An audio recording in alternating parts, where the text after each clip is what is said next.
এখন আমি অনলাইনে অনেককেই দেখি যে তাদের বাইজুসের চাকরি একদমই ভালো লাগে না, কারণ তাদের প্রচুর রকম এক্সপ্লয়েট করা হয়, তাদের প্রচুর খাটানো হয়। কিন্তু আমাদের সময় কিন্তু এরকম ছিল না।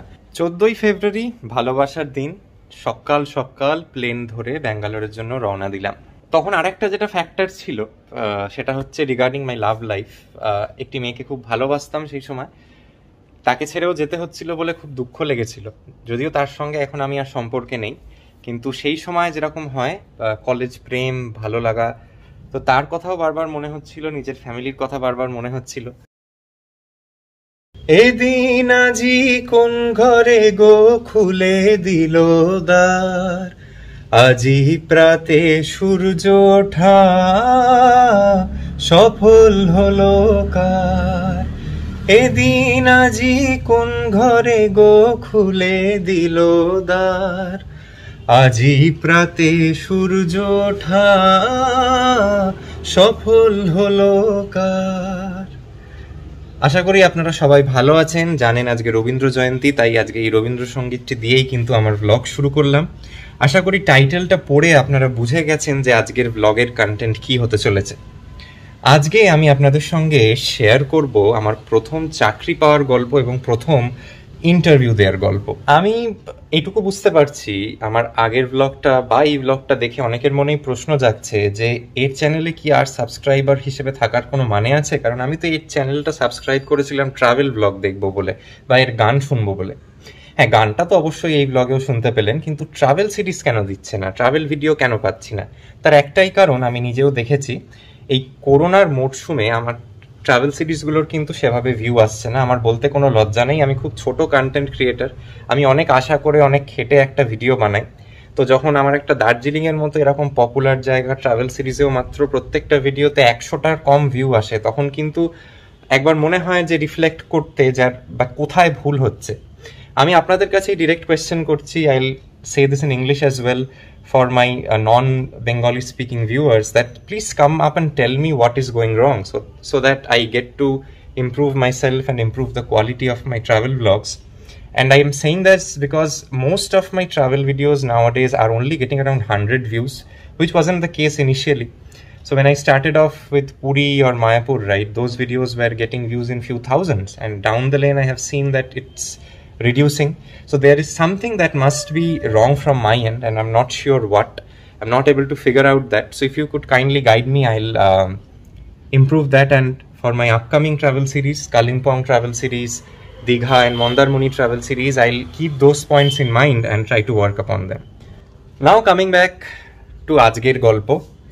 আজকের গল্পটা হচ্ছে আমার প্রথম চাকরি পাওয়া এবং ইন্টারভিউয়ের গল্প। আর বলে রাখি যে এই জাতীয় ব্লগ আমি সপ্তাহে একটা কি দুটো আপলোড করার প্ল্যান করেছি। ট্রাভেল সিরিজ যেরকম আসছিল সেরকমই আসবে, সপ্তাহে একটা করে আপনারা ট্রাভেল ভিডিও পাবেন, আর তার সঙ্গে আমার এই জাতীয় পার্সোনাল বা লাইফস্টাইল ব্লগ যেটা, সেটাও কিন্তু আমি চেষ্টা করব ধারাবাহিকভাবে এই চ্যানেলে আপলোড করার। তো সেই মানে লাইফস্টাইল ব্লগের বলতে পারেন আজকের প্রথম পর্ব, এবং সেটা হচ্ছে আমার প্রথম চাকরি পাওয়া এবং ইন্টারভিউর গল্প। কলেজের ফাইনাল ইয়ারে পড়ি। বরাবরই আমার প্রেজেন্টেশন স্কিলস ভালো ছিল, কথা ভালো বলতে পারতাম, নম্বরও ভালো ছিল, কিন্তু আমার জয়েন্ট এন্ট্রেন্সের রেজাল্ট খারাপ হওয়ার ফলে আমি খুব ভালো কোনো কলেজে ইঞ্জিনিয়ারিং পড়ার সুযোগ পাইনি। আমি যে কলেজে পড়েছি তার প্রতি আমার অগাধ সম্মান, তাকে ভালো বা খারাপ বলার অধিকার আমার নেই। সেখান থেকে আমি অনেক কিছু পেয়েছি, অনেক কিছু শিখেছি, কিন্তু আপনাদের কাছে যে কলেজগুলো খুব ভালো বলে জানা, সেরকম কোনো একটি কলেজ থেকে আমি পড়িনি। আমার কলেজের নামটা আমি শেয়ার করলাম না, অনেকে জানেন অনেকে জানেন না, আমি সেই গল্পে যেতে চাই না। যখন আমি 4th ইয়ারে পড়ি, আমি ইলেকট্রনিক্স কমিউনিকেশন ইঞ্জিনিয়ারিং পাশ করা একজন ছাত্র, আমার কাছে প্রথম চাকরির সুযোগ আসে। সেই চাকরিটি ছিল একটা অত্যন্ত পপুলার কোম্পানির জন্য। সেই কোম্পানির নামটা বলতে আমার কোনো দ্বিধা নেই, এখন কিন্তু তারা ইন্ডিয়ান টিমের স্পন্সর, তারা হচ্ছে বাইজুস দি লার্নিং অ্যাপ।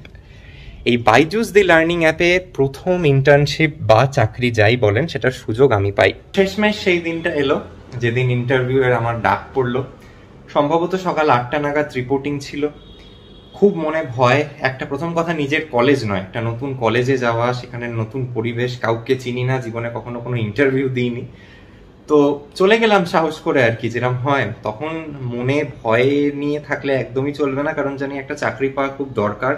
4 বছর প্রাইভেট ইঞ্জিনিয়ারিং কলেজে পড়েছি, প্রচুর খরচা হয়েছে, সেগুলোকে ধীরে ধীরে তুলতে হবে। তো এনিওয়েজ ইন্টারভিউ শুরু হলো, আমার ডাক এলো। প্রথম রাউন্ডটা ছিল সম্ভবত একটা গ্রুপ ডিসকাশন হয়েছিল। গ্রুপ ডিসকাশনে আপনার কিছু বলার টপিকস দিয়েছিল, সেগুলো যদি ঠিক মতো বলতে পারেন তাহলে ওনারা আপনাকে ডিরেক্ট পরের রাউন্ডে পাঠাচ্ছিল, which was the PI round আর কি। তো ওই জিডি আমার স্ট্রেংথ, আমি যেরকম বলছিলাম বরাবরই communication was something that I was good at. ভালো মতো পেরেছিলাম, অনেক ছিল, অনেক সব ভালো ভালো কলেজের স্টুডেন্টরা এসেছিল, তো তার মধ্যে আমি পেরেছিলাম সেই সময় জিডিটা ভালো করে ক্লিয়ার করতে পেরেছিলাম। কি টপিকে বলেছিলাম সেগুলো আর মনে নেই।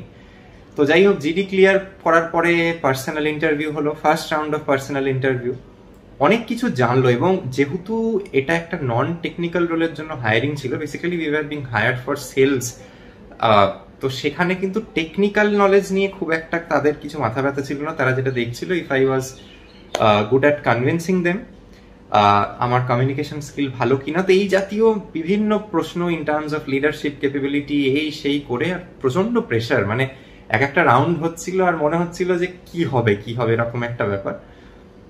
তো সেই পিআই এর রাউন্ডটা, প্রথম পিআই এর রাউন্ডটা দেওয়ার পরে কিন্তু ওনাদের কথাবার্তা শুনে আমি বুঝতে পারি যে না, they were sort of liking me. মানে তাদের হয়তো এইটা হয়নি যে একে চাকরিটা এখন দেয়া যেতে পারে, but they were not even thinking of rejecting me, right? তো সেটা আমার কাছে বড় পাওনা ছিল। তো প্রথম পিআই রাউন্ডটা হলো, পিআই রাউন্ডের পরে আবার আমাকে রুমে ডেকে পাঠানো হলো ফর দ্য সেকেন্ড রাউন্ড। তো সেখানে আমাকে বলা হলো যে দেখো রিতম, তোমায় যদি আমি এক্ষুনি একটা ফুল টাইম রোলের অফার না দিই, if I give you an offer for an internship for 3 months, তারপরে যদি তোমার কাজ আমাদের ভালো লাগে, because I see some potential in you, কিন্তু আমি তোমাকে একটা ফুল ফ্লেজেড অফার এক্ষুনি রোল আউট করতে পারছি না। আমি বললাম ইয়েস, আই এম ওকে। কারণ আমার কাছে তখন চাকরি পাওয়াটা বিশাল ব্যাপার, যেখানে আমার কলেজের অন্য বন্ধুরা চাকরির ইন্টারভিউতেই বসার হয়তো তখনও সুযোগ পাইনি, আর আমি একটা চাকরি পাবো আর কলেজে গিয়ে সেটা বলতে পারবো, এটা তো একটা বিশাল পাওনা আর কি। তো আমি তাদের বললাম, তারাও বললো ঠিক আছে, তুমি যখন রাজি আমরাও রাজি। তো তারা আমাকে একটি অফার দিল, কিন্তু সেদিনকের মতো গল্প সেখানেই শেষ। ইনফর্মালি আমায় কমিউনিকেট করা হলো যে আমি সিলেক্টেড। তারপরে বেশ 1.5 মাস 2 মাস কেটে যায়। কাট টু 8 ফেব্রুয়ারি 2016, আমার দিদির মেয়ের জন্মদিন। আমি ওদের বাড়ি গেছি, হঠাৎ বিকেলবেলায় আমার জিমেল চেক করলাম, একটা অফার লেটার পাঠানো হলো বাইজুসের তরফ থেকে, এবং সেটা যে কি আনন্দের মুহূর্ত সেটা ভাষায় বলে প্রকাশ করার মতো নয়। কারণ আপনারা যারাই প্রথম যে কোনো চাকরি পেয়ে থাকেন, সে যতই ছোট হোক বড় হোক, সেটার যে কি আনন্দ সেটা যে পেয়েছে সেই জানে। সেই ইন্টারভিউটা, সেই অফার লেটারটা পড়লাম। তো পড়ে যেটা জানতে পারলাম সেটা হচ্ছে যে এই চাকরিটা তো কলকাতায় নয়, সেটা কিছুটা আন্দাজ ছিল। আমাকে ব্যাঙ্গালোর যেতে হতো চাকরিটার জন্য। তো মা বাবা দিদি সবাই একটু দুঃখ পেল যে প্রথম জীবনের চাকরি, এবং তখন কলেজও শেষ হয়নি। আমি এটাও বুঝতে পারছি না যে কলেজ, পড়াশুনো, চাকরি, ইন্টার্নশিপ কি করে এত কিছু একসাথে হবে। 14ই ফেব্রুয়ারি ভালোবাসার দিন, সকাল সকাল প্লেন ধরে ব্যাঙ্গালোরের জন্য রওনা দিলাম। আমার বাড়িতে আমার মা, জেঠিমা, দিদি সবাই ছিল। আমার দিদি আর বাবা আমাকে এয়ারপোর্ট অব্দি সি অফ করতেও আসে। খুব খারাপ লাগছিল, কারণ বাড়ি ছেড়ে তার আগে কখনো যেতে হয়নি। একদম একা একটা অত্যন্ত নতুন শহরে যাচ্ছি, কাউকে চিনি না, কিচ্ছু চিনি না। তবে আমার যেটা প্লাস পয়েন্ট ছিল যে আমার নিজের জাতুতো দিদি ব্যাঙ্গালোরে থাকতো, যার বাড়িতে গিয়ে আমি উঠতে পেরেছিলাম। ও আমার কাছে নিজের দিদির থেকে কম কিছু নয়। তো সেইটা বলতে পারেন আমার কাছে একটা বিশাল বেনিফিট।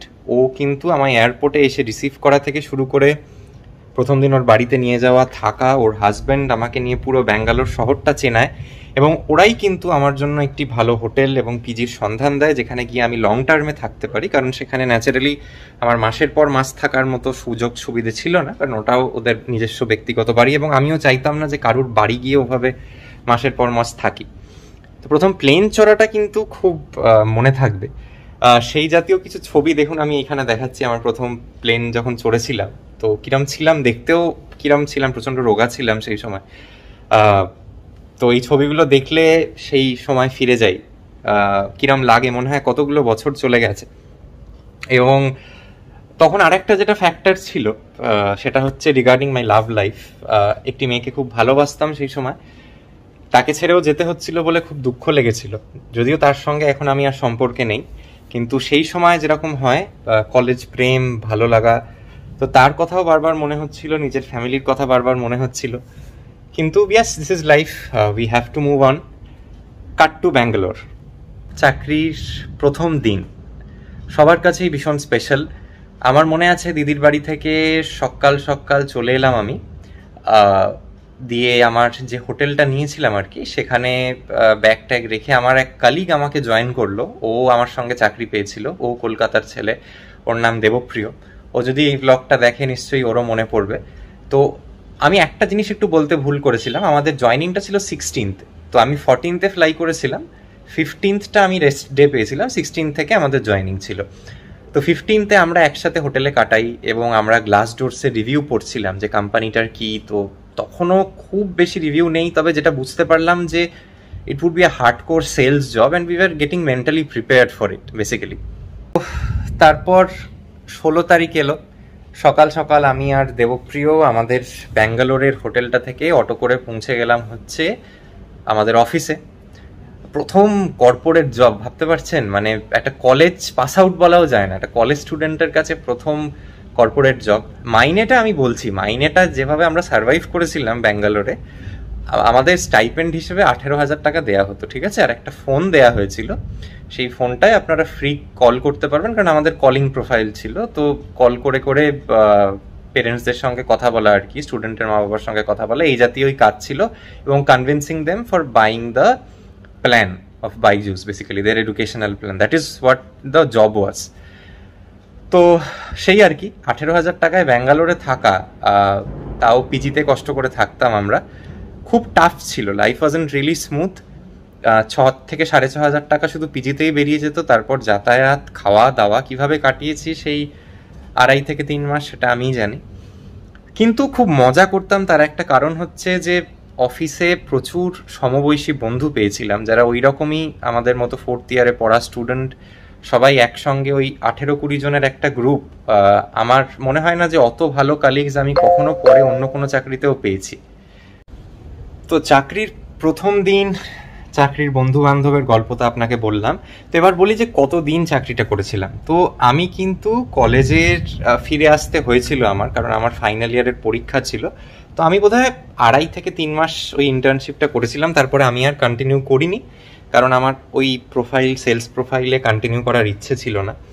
কিন্তু সত্যি কথা বলছি যে ওই যে চাকরি পাওয়ার আনন্দ, ওই যে কলেজে ফিরে এসে সবাইকে গল্প বলা, যে দেখ তোরা, মানে সেই একটা নিজেকে সুপিরিয়ার ভাবা, যদিও এই ফিলিংগুলোর খুব কি বলবো, বাচ্চা বাচ্চা ফিলিং। এখন আর এইগুলো নিয়ে কেউ হয়তো করতাম না, এখন যদি হতো জিনিসগুলো। তখন আর কি, ওই যে কেউ তোরা চাকরি পাসনি, আমরা চাকরি করে ফিরলাম ওই 2-3 জন কলেজে। তো এটার একটা বিশাল পাওনা ছিল সত্যি কথা। তো ওখানে অনেক বন্ধু পেয়েছিলাম, আমরা একসাথে ঘুরতে যেতাম, একসাথে খেতাম, এবং ওই যে 2.5-3 মাস সময় কাটিয়েছিলাম একসঙ্গে, আমি কিন্তু কোনোদিনই ভুলতে পারবো না। তারপর বহু চাকরি করেছি, বহু মোটা টাকার মাইনের চাকরি করেছি, কিন্তু ওই 18,000 টাকায় ব্যাঙ্গালোরে সার্ভাইভ করা, ব্যাঙ্গালোর শহরটাকে প্রথম চেনা। দেখুন বাইরে বৃষ্টি পড়ছে, মেঘের আওয়াজ। আমি কিন্তু একদম আজকের এই ব্লগটা অ্যাজ সিম্পল অ্যাজ পসিবল রাখছি, আমি কিচ্ছু কাট করব না। বাইরে কুকুর ডাকার আওয়াজ আসুক, মেঘ বাজ পড়ুক, যা হোক সেটাই থাকবে আর কি। তো সব মিলিয়ে it was a dream come true for me. এখন আমি অনলাইনে অনেককেই দেখি যে তাদের বাইজুসের চাকরি একদমই ভালো লাগে না, কারণ তাদের প্রচুর রকম এক্সপ্লয়েট করা হয়, তাদের প্রচুর খাটানো হয়। কিন্তু আমাদের সময় কিন্তু এরকম ছিল না। হ্যাঁ, সেলসের প্রেশার তো থাকবেই, কারণ ইট ওয়াজ আ সেলস জব। কিন্তু আমাদের যিনি ম্যানেজার ছিলেন, তিনি আমাদের থেকে হার্ডলি 3 থেকে 4 বছরের বড় ছিলেন। খুবই ভালো, খুবই কোঅপারেটিভ একজন ভদ্রলোক। তো উনি কিন্তু আমাদের কখনোই এরকম মনে করাতেন না যে সারাক্ষণ একটা প্রেশার, এই করো সেই করো। আমাদের ওই 2.5-3 মাস কিন্তু খুব আরামে কেটেছিল, খুব ভালোভাবে কেটেছিল। অনেক কিছু শিখতে পেরেছিলাম, আমার কমিউনিকেশন স্কিল আরও ডেভেলপ করেছিল। আমি সবসময় বলি যে ওখানের যে থরো ট্রেনিং দেওয়া হয়েছিল to become a professional sales guy, because আমরা তখন কলেজের স্টুডেন্ট, রাইট? আমরা আর কি জানি সেলসে, তো সেগুলো কিন্তু ভবিষ্যৎ জীবনে অন্য চাকরিতেও অনেক হেল্প করেছে। তো I would always be indebted to Byju's for what I have learn today. আর এই আর কি, এই ছিল আমার গল্প। আশা করি আপনাদের ভালো লাগলো আমার প্রথম চাকরি, প্রথম ইন্টারভিউয়ের গল্প শুনে। যদি ভালো লাগে এই ব্লগটা, যদি আমার প্রথম চাকরির গল্প শুনে আপনারা রিলেট করতে পারেন, তাহলে এটুকু এক্সপেক্ট করবো যে এই কমেন্ট বক্সে আপনাদের প্রথম চাকরি এবং আপনাদের প্রথম ইন্টারভিউয়ের গল্পও কিন্তু আপনারাও শেয়ার করবেন আমার সঙ্গে। আমি কিন্তু অপেক্ষা করব আপনারা যে যে পেশাতেই আসেন সেখানে প্রথম রোজগার কিভাবে করলেন বা প্রথম কি চাকরি পেয়েছিলেন সেগুলো যদি ছোট করে লিখে জানান আমাকে, খুব ভালো লাগবে। আর যাই হোক, ব্লগটাকে শেষ করি, আর বাড়াবো না। যদি ভালো লেগে থাকে তাহলে লাইক করবেন, কমেন্ট করে যেরকম বললাম আপনাদের ফিডব্যাক বা আপনাদের চাকরির এক্সপিরিয়েন্স জানাবেন, আর আমার এই চ্যানেলটি সাবস্ক্রাইব করে রাখবেন যাতে এই জাতীয় ব্লগ আগেও দেখতে পারেন। ভালো থাকবেন, রবীন্দ্র জয়ন্তী খুব ভালো করে কাটান। দেখা হবে অন্য কোনো ব্লগ অন্য কোনো দিনে। Take care, bye by.